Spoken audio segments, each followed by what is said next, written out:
नमस्कार, मैं हूँ राज माहुर और आज हमारे साथ इस खास प्रोग्राम में जो हमारे मेहमान हैं वो हैं मिस करिश्मा हाडा जी, जो राजस्थान का एक चर्चित नाम है। तो मैम, बहुत बहुत स्वागत है आपका हमारे इस खास प्रोग्राम में। स्वागत है थैंक यू मैम सो आपका। मच। बहुत मैम, बहुत आभार आपका। मेरा आपसे पहला सवाल है कि मैम, आप बेटी बचाओ बेटी पढ़ाओ की ब्रांड एम्बेसडर हैं, बेटी सुरक्षा दल की, बेटी स्वावलंबी मिशन, शिक्षा मित्र परिवार, इन सब की आप ब्रांड एम्बेसडर रही हैं। तो इससे जाहिर होता है कि आपका जो मेन फोकस रहता है वो बेटियों की शिक्षा पर रहता है। और ऐसे में जहां राजस्थान बेटियों की शिक्षा में थोड़ा पिछड़ा हुआ है, तो आपको क्या लगता है कि शिक्षा बेटियों के लिए कितनी जरूरी है? बहुत अच्छा सवाल पूछा है राजी आपने। एक्चुअली क्या है कि जितना महिलाएं साक्षर होंगी, जितना महिलाएं शिक्षित होगी, हमारा समाज भी उतना आगे बढ़ेगा। देखिए, एक कहते हैं ना कि जगत जननी अगर महिला को कहा गया है तो जनने वाली वही है। और वही चीज अगर उन्हें प्रॉपर तरीके से सही समय पे मिलती रहेगी तो एक अच्छे साक्षर समाज का निर्माण एक महिला कर पाएगी। तो एक कहते हैं ना कि यस। समझ और सूझबूझ की जो परख होती है एक महिला को बहुत अच्छे से होती है, पुरुष भी उसमें भागीदार होता है। पर एक महिला यस मैम। साक्षर और शिक्षित होगी तो एक अच्छे समाज का, हम अच्छे राष्ट्र का निर्माण कर पाएंगे। Yes ma'am. मैम, मेरा आपसे अगला सवाल है कि आपने जो अपने करियर की शुरुआत की थी वो एयरलाइन से की थी। उसके बाद जी। आप मिस राजस्थान, मिस कस्तूरी भी रही। उसके बाद आप बड़े बड़े ब्रांडों की ब्रांड एम्बेसडर भी हैं। तो ये सब जो जी। आपने सफर तय किया, ये आपके लिए कितना जी। चुनौतीपूर्ण रहा? देखिए, कहते हैं कि जब तक चुनौतियां नहीं आएंगी तब तक आपको ये भी आभास नहीं होगा कि आप सफर पे सही जगह चल रहे हो कि नहीं चल रहे हो। अगर जब तक यस मैम। चुनौतियां नहीं आएंगी तो पता कैसे चलेगा। तो ये चुनौतियां, बहुत सारी चुनौतियों का सामना करना पड़ा मुझे। चूंकि एक महिला हूं मैं, तो महिला को जिस तरीके से आगे बढ़ना चाहिए, मर्यादा, उन सब चीजों का कैसे पालन करना चाहिए, तो हर चीज को नाप तोल के अगर हम आगे बढ़ें तो हमारा समाज भी हमें मतलब मदद करता है उस चीज को आगे बढ़ने के लिए। तो मैं तो इस चीज में चैलेंजेस को और जो भी ऑब्स्टिकल्स आए लाइफ में मेरे, उस चीज को ग्रहण करते हुए और इन सब चीजों में आगे बढ़ी। और मैं बहुत सौभाग्यशाली हूँ कि इन सब चीजों में जितना हमारे समाज ने, मेरे परिवार ने इन सब चीजों में मेरी मदद की, तभी मैं आज यहाँ तक पहुंच पाई हूँ। Yes ma'am. मैम, जैसे कहते हैं ना कि हर एक कामयाब इंसान के पीछे किसी ना किसी का हाथ जरूर होता है। तो मैम, आप अपनी जी। उस कामयाबी का श्रेय आप किसे देना चाहेंगी? देखिए, श्रेय तो मैं अपने परिवार वालों को ही देना चाहूंगी। क्योंकि जब तक परिवार नहीं होगा आपका, जब तक आपका समाज आगे नहीं होगा, आप आगे बढ़ के भी आगे नहीं बढ़ पाओगे। कहा जाता है ना कि संगठन में ही शक्ति होती है। और एक नारी को शक्ति का उदाहरण भी बोला गया, और शक्ति है एक नारी। तो अगर इसका श्रेय मैं अगर दूंगी तो मैं अपने परिवार वालों को ही दूंगी, जिसमें मेरे माता पिता, मेरे नानी साहुकुम, मेरे भाई, और अब यस। मेरे जो हस्बैंड हैं उनका भी बहुत ज़्यादा सपोर्ट है मेरे इन सब चीज़ों में। तो पूरे परिवार का, मतलब मेरे जो फादर इन लॉ वगैरह सभी लोग, सबका बहुत ज़्यादा सपोर्ट है मेरी हर चीज़ के अंदर। जैसे मैम कि जैसे राजस्थान, यूपी या इस साइड के जो लोग होते हैं उनकी ज़्यादा जो मानसिकता होती है कि हमें गवर्नमेंट जॉब ही करनी है। तो आपके लिए जी। इस फील्ड में जाना ये कितना चुनौतीपूर्ण रहा, या फिर आपको किसने सपोर्ट किया इसमें? देखिए कि ये जो चीज़ है, ये यूपी और राजस्थान की बात नहीं, सब जगह ये मानसिकता है कि जी जी मैम। सरकारी नौकरी होनी चाहिए, एक लड़की की भी शादी सरकारी उसमें होनी चाहिए, और एक पुरुष को भी सरकारी नौकरी के अंदर अधीन होना चाहिए। तो ये जो विचारधारा है ये बहुत उनकी भी गलती नहीं है ये, क्योंकि चलती आई है। एक सिक्योरिटी देखता है इंसान, समझ रहे हैं यस आप। मैम। अगर आप अपनी जी जी जी। बेटी के लिए भी ससुराल देखेंगे तो सिक्योरिटी देखेंगे कि हाँ भाई हमारी बेटी सही रहे, क्योंकि उसका हस्बैंड नौकरी, सरकारी नौकरी करने वाला होगा। उसी तरीके से एक लड़की के लिए भी ऐसा देखा जाता है कि अगर सरकारी नौकरी करेगी तो ये भी अपने आप को साक्षर और सुरक्षित रखेगी। बट इन सब चीज़ों में चैलेंजेस बहुत आए, मुझे भी कहा गया, क्योंकि मैं भी एक डिफेंस फैमिली से बिलोंग करती हूँ। यस। हमारे फादर साहब और हमारे मामू साहब हुकुम वगैरह सब डिफेंस में ही अधिकारी लेवल पे रहे हैं। और उसी से रिटायर हुए। तो सब लोगों ने यही चाहा कि मैं भी, चूंकि सीनियर अंडर ऑफिसर थी एनसीसी के अंदर, तो सबका ये मानस था कि मैं भी आर्मी ज्वाइन करूँ, आर्मी में जाऊँ। पर देखिए विधाता ने जो चीजें लिख रखी है वो एक फ्लो में होती हैं। वो लोग भी समाज को एक हेल्प कर रहे हैं, सपोर्ट कर रहे हैं, चाहे वो पुलिस विभाग हो, चाहे वो प्रशासन हो, चाहे कुछ भी हो। और समाज को मदद करने के लिए सरकारी नौकरी करना कोई जरूरी नहीं होता है। इस तरीके से भी आप चीजों को आगे बढ़ा सकते हो, जैसे मैं कर रही हूँ। और मैं बहुत खुश जी हूँ मैम। कि अगर आप एक लीक से हटके कोई चीज करते हो और आपका समाज और आपका राष्ट्र उसमें मदद करता है और आपका परिवार का पूरा सहयोग रहता है उसमें, तो उस चीज को, उस कार्य को करने का भी अपना एक अलग आनंद आता है। चुनौती देखिए हर क्षेत्र में है, चाहे वो सरकारी नौकरी ले लीजिए, चाहे वो इस चीज के लिए ले लीजिए। पर लोगों को ये जानना बहुत जरूरी है कि सरकारी नौकरी के साथ साथ ये चीजें भी बहुत सुरक्षित है। कर्म दोनों में ही करना है, तो कर्म यस मैम। प्रधान है, तो वही चीज मैं कर रही हूँ। तो मैम जैसे कि आपने पहले एयरलाइंस जॉब किया था, आपने अलग अलग एयरलाइंस में काम किया, फिर आपका एक साथ मिस राजस्थान की ओर जो रुख था, ये आपको यानी कि कब आभास हुआ कि आप ये सब छोड़कर इस ओर जाना चाहती हैं? उस समय मैं देखिए एमए कर रही थी साइकोलॉजी में, फर्स्ट ईयर था मेरा। और मैं I was doing air hostess का भी कोर्स कर रही थी इंस्टीट्यूट से, फ्रैंकफिन इंस्टीट्यूट से, वहीं से कोर्स चल रहा था। और तो सडनली एक दिन नोटिस बोर्ड पे मैंने देखा कि लगा हुआ मिस राजस्थान कॉन्टेस्ट का कुछ। तो मुझे लगा कि क्यों नहीं, मेरे फ्रेंड्स ने मुझे इंसिस्ट किया कि व्हाई डोंट यू ट्राई, आपको ट्राई करना चाहिए। तो मुझे लगा कि क्या पता हो पाए या ना हो पाए, एक बार ट्राई करके देखते हैं, क्यों नहीं, एक बार चीज़ों को ट्राई करते हैं। तो उस चीज़ में मुझे लग नहीं रहा था कि मैं फर्स्ट लेवल सेकंड लेवल इस तरीके से क्रॉस कर लूँगी, चीज़ें आगे बढ़ जाएगी। और जब फाइनल राउंड था तो फिर मैंने अपने फादर साहब को, हमारे घर पे जितने भी बड़े थे, उन सबसे रिक्वेस्ट की कि भाई ये चीज़ है और मैं इस कंपटीशन में जाना चाहती हूँ, और मेरा आप सब लोगों से निवेदन है कि आप लोग भी पधारें और इस चीज़ में आप मुझे सपोर्ट करें। तो फादर साहब हमारे शुरू से इस चीज़ में सपोर्टिव रहे, तो उनकी पोस्टिंग मारवाड़ की तरफ थी, तो पधारे उस चीज़ में। और जब ये राउंड था तो देखिए राजस्थान को जब हम प्रेजेंट करते हैं, तो आप जी जिस मैम। तरीके से प्रेजेंट करते हैं तो उस वो चीज़, वो फील आप में होना चाहिए। तो जो वो फील था मेरे लिए, और मेरे परिवार वाले उस समय बहुत इमोशनल हो गए थे। उस समय मैं एक लाइन बताना चाहूँगी कि वो लाइन मैंने जीतने से पहले बोली थी। टैलेंट राउंड होता है, तो उसमें मैंने अपने कल्चर का डांस प्रेजेंट किया, पर उससे पहले 2 शब्द बोले थे कि जननी जने तो ऐसो जन, क्या राणा के सूर, वरना रीजे बांजड़ी मती गमाजे नूर। इसका मतलब ये हुआ कि अगर आपको जनना है तो ऐसा जनना कि जितना कोई महाराणा प्रताप या राणा सांगा रहे, वरना आप ऐसे ही रहिए। मतलब इतनी स्ट्रॉन्ग फीमेल का जो आभास था, वो चीज़ मैंने वहाँ बोली। और बाकी लोग जो भी थे वहाँ पे बहुत ज़्यादा इमोशनल हो गए उस चीज़ को लेके, और उस चीज़ को मैंने प्रेजेंट किया। और मुझे भी लगा कि नहीं, अगर कोई चीज़ अच्छी है और चीज़ें करनी चाहिए, तो मुझे भी उस चीज़ को अच्छे से प्रेजेंट करते हुए आगे बढ़ना चाहिए। ठीक है, अपना कल्चर है, अपने कल्चर में कोई शर्म नहीं होती है। तो वो यस चीज़ मैम, को बिल्कुल। बस मैंने किया, और बस उस चीज़ में मुझे लगा कि नहीं, ये चीज़ भी मेरे लिए है। और मैं शुरू से ही मल्टीटास्किंग रही हूँ, मुझे कुछ ना कुछ करना बहुत अच्छा लगता था। तो उस चीज़ में करते हुए मैंने इस चीज़ को प्रेजेंट किया था। इसमें आप बिल्कुल राणा सांगा और महाराणा प्रताप की जन्मभूमि से हैं, तो चुनौतियों का सामना करना तो आपके बिल्कुल रक्त में है, खून में है। तो मैम आप वैसे बचपन में बास्केटबॉल भी जी खेला करती थी, आपने कभी उसमें करियर जी। के बारे में नहीं सोचा? मैं स्टेट लेवल तक खेल के आई थी वहाँ पे, स्टेट लेवल तक यस खेला मैम। था। पर करियर का चूज करने का ऐसा था कि बिकॉज मेरा उस समय मानस था कि मुझे आर्मी में जाना है।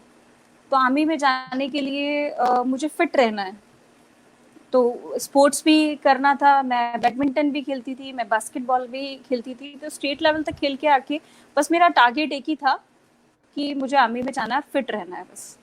बाकी मैंने खेल कूद के हिसाब से कभी सोचा नहीं करियर को लेके, क्योंकि शुरू से मैम मानस था देश कैसे, की सेवा करना। जी मैम। मैम वैसे हम सभी के जीवन में कोई एक यादगार किस्सा होता ही होता है जिसे हम भूला ही नहीं भूलते। या तो आपका कोई बचपन का किस्सा होगा, या आप जब मिस राजस्थान बनी तब का किस्सा होगा। तो कोई आपके जीवन का एक ऐसा लम्हा जो आप हमेशा याद रखती हैं, अगर आप हमारे साथ साझा करना चाहें? लम्हे तो देखिए बहुत सारे रहे हैं लाइफ के अंदर। जीवन में बहुत सारे ऐसे रहे हैं जिसको आप भूल नहीं सकते। वो चाहे एनसीसी में रहा हो, चाहे मैं कैबिन क्रू थी उसमें रहा हो, और चाहे वो बचपन थी उसमें रहा हो। बचपन में ब्रदर्स के साथ थी तो वो मेरे क्राइम पार्टनर्स होते थे। हम बचपन में गेम खेला करते थे, वो WWF के जो फाइटिंग्स वाले होते हैं, Trump yes ma'am. Cards.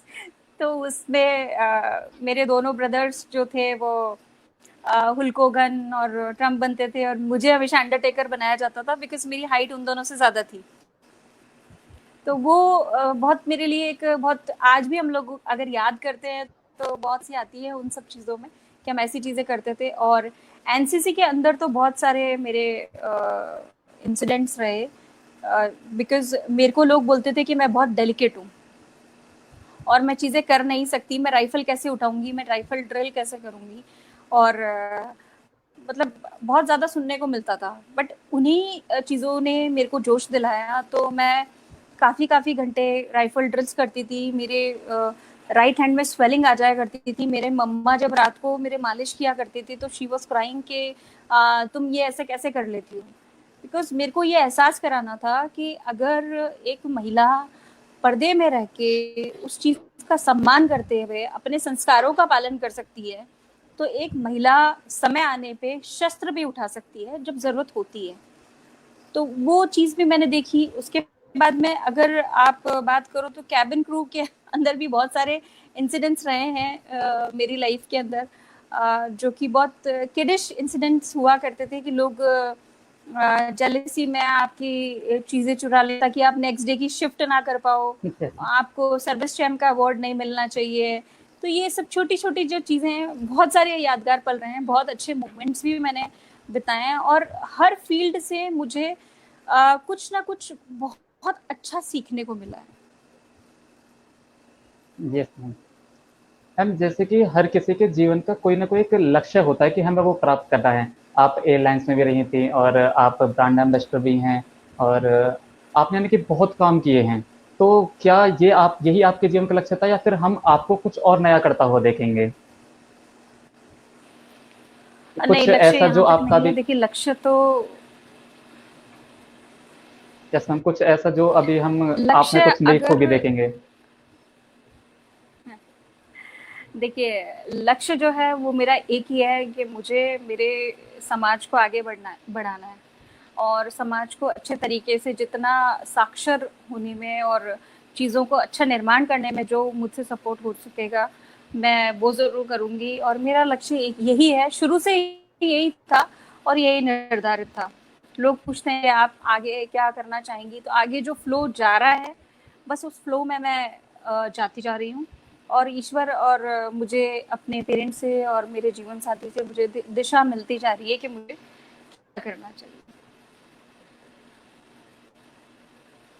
Ma'am जैसे कि इस समय जो कोरोना का दौर चल रहा है, आप इसमें भी बहुत ज़्यादा एक्टिव हैं। आप जो एक फॉर्मूला होता है ना, सर्वजन हिताय सर्वजन सुखाय, आप उसको लेकर बहुत अच्छा काम कर रही हैं। तो मैम ऐसे में जो लोग परेशान हैं इस कोरोना को लेकर, तो आप इस बारे में क्या सलाह देना चाहेंगे लोगों को? कोरोना के ऊपर आपके क्या विचार हैं? देखिए, मैं कोरोना पे एक ही चीज़ बोलना चाहूँगी कि परेशान होने से चीज़ों का समाधान कभी नहीं निकलता है। तो हम परेशानी पे नहीं, समाधान पे अगर काम करेंगे तो हम इस चीज़ से जल्दी निकल पाएंगे। देखिए, एक शब्द है कि इम्पॉसिबल, इम्पॉसिबल शब्द भी बोलता है कि आई एम पॉसिबल, उसके आगे भी आई लगा होता है। समझ रहे हैं आप? Yes ma'am. तो अगर इस चीज़ को परेशान ना होते हुए इस चीज़ का हमें ढंग से समाधान करते हुए ऐसे चलें कि प्रॉपर तरीके से हम मास्क लगाएं, गाइडलाइन फॉलो करें, सैनिटाइज यूज़ करें, और टाइम पे अभी वैक्सीनेशन जो आया है वो वैक्सीनेशन लगाएं, और हो सके तो वैक्सीनेशन से पहले हम ब्लड डोनेट करें ताकि किसी का को जीवन दान दे सकें। रक्तदान भी महादान है, और ज़्यादा से ज़्यादा मैं आप लोगों से यही निवेदन करूंगी कि प्लीज़ प्लीज़ प्लीज़ मदद करिए लोगों की, क्योंकि जितना आप मदद करेंगे उतनी ही चीज़ें सॉल्व रहेंगी। स्वस्थ रहें, सुरक्षित रहें, और अपने आसपास के लोगों से बात करें। ठीक है, जितना आप बात करेंगे उतनी चीज़ें सॉल्व होंगी। समाधान यस मैम। पे ही बात करें, समस्या पे बात करने से कभी हल नहीं मिलता है। समाधान पे बात करने से ही हल मिलता है। तो मैं आप लोगों से यही निवेदन करूंगी कि कोरोना कोई, हाँ, कोरोना कोई कहते हैं ना कि कोई राक्षस नहीं है। समझ रहे आप मेरी बात? कोई राक्षस नहीं है, ठीक है, परिस्थितियां हैं। इन परिस्थितियों में हमें एकजुट रहना है, संगठित रहना है, क्योंकि संगठन में ही शक्ति है। अगर हम एकजुट होके और चीजों को आगे कर लेंगे तो इससे भी बड़ी बड़ी बड़ी समस्याओं से हम निकल जाएंगे। तो आप लोगों से मेरा निवेदन है कि घबराएं नहीं, परेशान ना हो, और पर जो विकट परिस्थितियां थी वो तो अब निकल चुकी हैं, बस थोड़ा सा समय रहा है, इसको भी निकाल लीजिए।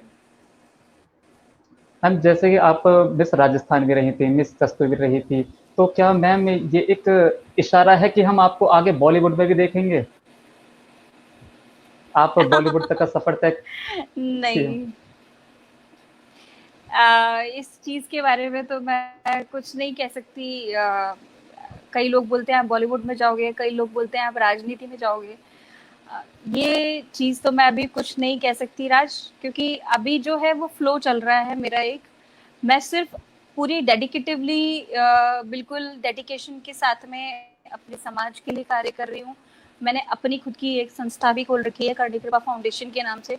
उसी संस्था द्वारा मैं जितना ज़्यादा हो सके अपने देश की, अपने राष्ट्र की, अपने समाज की को सपोर्ट कर रही हूँ, और इसी को आगे लेके जाना चाहती हूँ। बाकी चीज़ें तो ईश्वर के हाथ में है, उन्होंने क्या लिखा है।